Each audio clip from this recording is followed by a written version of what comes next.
ఢిల్లీకి రైతు సంఘాలు పిలుపునిచ్చాయి. రేపు చలో ఢిల్లీకి ఆల్ ఇండియా కిసాన్ సంఘ్ పిలుపునివ్వడం జరిగింది.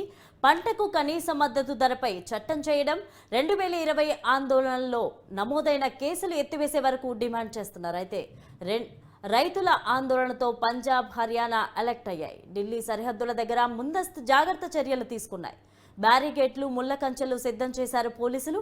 ట్రాక్టర్ ర్యాలీ ఢిల్లీలోకి రాకుండా మూసివేశారు అన్ని దారులు.